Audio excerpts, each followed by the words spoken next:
அஸ்ஸலாமு அலைக்கும் வரஹ்மத்துல்லாஹி வபரகாத்துஹு. அளவற்ற அருளாளனும் நிகரற்ற அன்புடையனுமாகிய அல்லாஹ்விற்கு எல்லா புகழும். ஏக இறைவனின் சாந்தியும் சமாதானமும் நம் அனைவரின் மீதும் என்றென்றும் உண்டாவதாக. ஆமீன். அல்ஹம்துலில்லாஹ். லாஸ்ட் வீடியோவில் யாரெல்லாம் எனக்கு துவா செய்யுங்கன்னு கேட்டிருந்தீங்களோ அந்த ஒவ்வொருத்தருக்காகவுமே நாங்கள் துவா செஞ்சோம். எங்களுக்காக நீங்கள் துவா செய்யுங்க. ஒரு முஸ்லீம் இன்னொரு முஸ்லீமுக்காக மறைமுகமாக துவா செய்யும்போது அல்லாஹு தஆலா துவாவுடன் கபூல் செய்கிறான். அது மட்டும் இல்லாமல் பக்கத்தில் ஒரு மதக்கு நின்று கொண்டு யா அல்லாஹ் இவருக்கு நீ அதே போல கொடு அப்படின்னு நமக்காக துவா செய்கிறாங்க. எனவே துவாவின் மூலம் ஒன்றிணைவோம் இன்ஷா அல்லாஹ். இன்றைக்கி என்ன பார்க்க போகிறோம் அப்படின்னா, அதாவது நம்மளுடைய துவாக்களை அல்லாஹ்விடத்தில் கேட்கக்கூடிய மிக சிறந்த நேரம் எது அப்படின்னா அது வந்து தஹஜ்ஜத். அந்த தஹஜ்ஜத்துடைய மிராக்கிள்ஸை பற்றியும் அந்த தஹஜ்ஜத்தில் எந்த துவா வந்து நம்ம ஸ்பெசிஃபிக்காக ஓதலாம் அப்படிங்கிறத பற்றியும் பார்க்கலாம். ஃபஸ்ட்டு வந்துட்டு ஒரு விஷயம் ஞாபகம் வச்சுக்கோங்க.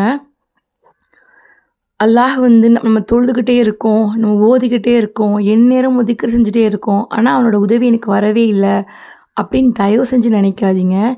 ஏன்னா அல்லாஹு தாலா வந்துட்டு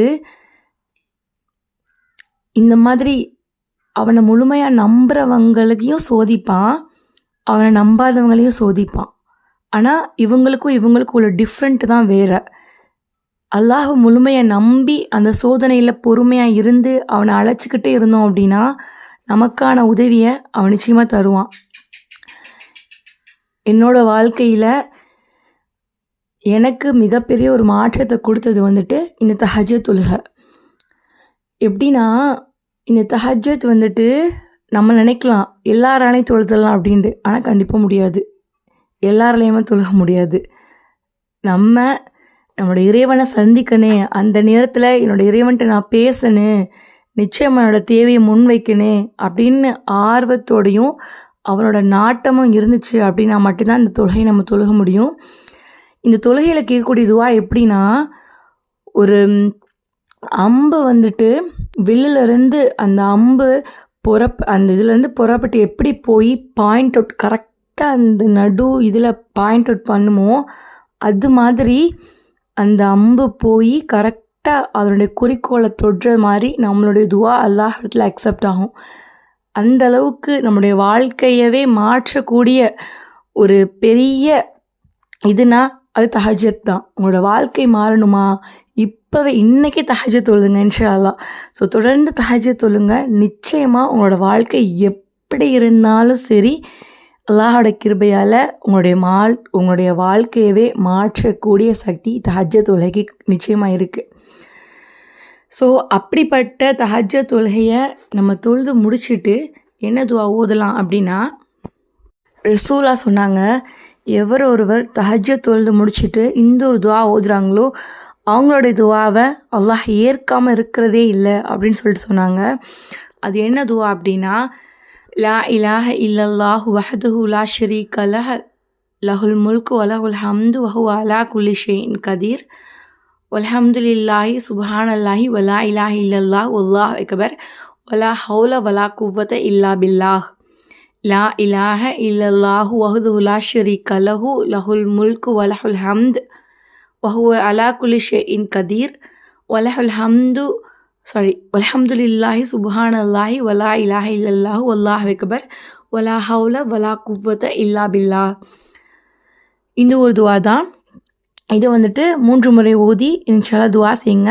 அது மட்டும் இல்லாமல் சூரா கௌசர் இருக்குல்ல, இன்னா ஆகத்தைனா கல் கௌசர், அந்த சூறாவையும் உங்களால் முடிஞ்சிச்சு அப்படின்னா 100 முறை ஓதி உங்களுடைய தேவைகளை இறைவனிடத்தில் கேளுங்க. நிச்சயமாக உங்களுடைய என்ன தேவையோ அது அல்லாஹ் கண்டிப்பாக கொடுத்துருவான். என்ன தான் நம்மளுக்கு அல்லாஹ் நம்மளை விற்ற மாட்டான் அப்படின்ட்டு நம்ம இருந்தாலுமே நம்மளோட இதயத்துலேயும் கவலையும் பயம் இருக்க தான் செய்யும். ஏன்னா இது அல்லாஹ்வால் எல்லா மனிதர்களுக்குமே படைக்கப்பட்ட ஒன்று தான். அதனால் உங்களோட கஷ்டங்களை சோதனையாக பாருங்கள், அதை பொறுமையாக வச்சு கையாளுங்க. உங்களோட ஒவ்வொரு சோதனைக்கு பின்னாடியும் அல்லாஹ் இருக்கிறான், அவன் நிச்சயம் உதவி செய்வான் அப்படின்னு நம்புங்க. ஏன்னா அல்லாஹ் சொல்கிறான், என்னை என்னோட அடியான் எப்படி நான் நினைக்கிறானோ அப்படியே நான் அவங்ககிட்ட நடந்துக்கிறேன் அப்படின்னு சொல்கிறான். என்னோட இறைவன் கைவிட்ட மாட்டான், நிச்சயமாக எனக்கு உதவி கொடுப்பான், அவன் மூலம் எனக்கு உதவி வரும் அப்படின்ற முழு நம்பிக்கையோடு இருந்தீங்கன்னா அது மாதிரி அவன் நம்மக்கிட்ட நடந்துக்குவான் இன்ஷா அல்லாஹ். ஒரு முறை நபி யூசுஃப் அலைஹிஸ்ஸலாம் அவங்க சிறையில் அடைக்கப்பட்டாங்கள்ல, அப்போது அவங்களோட 2 வாலிபர்களும் இருந்தாங்க. எண்ணத்தாலையும் குணத்தாலையும் இறையச்சத்தாலையும் அந்த 2 வாலிபர்களை விடவும் யூசுஃப் அலைஹிஸ்ஸலாம் அவங்க தான் சிறந்தவர்களாகவும் இருந்தாங்க. அதாவது அல்லாஹ் மேலே ஈமான் கொண்டிருந்தாங்க. அவங்க ஈமான் அந்தளவுக்கு கொள்ளலை. அப்படி இருந்துமே அந்த 2 பேருமே யூசுஃப் அலைஹிஸ்ஸலாம் அவங்களுக்கு முன்னாடியே அந்த சிறையிலிருந்து விடுவிக்கப்பட்டாங்க. அவங்களுக்கு பின்னாடி கொஞ்சம் வருஷம் அப்புறம்தான் யூசுஃப் அலைஹிஸ்ஸலாம் அவங்களே சிறையிலிருந்து வெளில வந்தாங்க. அதுலேருந்து விடுவிக்கப்பட்ட ஒருத்தவங்க பணியாளராக மாறிடுவாங்க, இன்னொருத்தவங்க கொலை செய்யப்பட்டுருவாங்க. ஆனால் ரொம்ப வருஷத்துக்கு அப்புறமா தாமதமாக விடுவிக்கப்பட்ட யூசுஃப் அலைஹிஸ்ஸலாம் அவங்க எகிப்தோட அமைச்சரை நியமிக்கப்பட்டாங்க. இது நம்ம சிந்திக்க வேண்டிய விஷயம். நம்மளோட படிப்பினை என்ன தெரியுமா?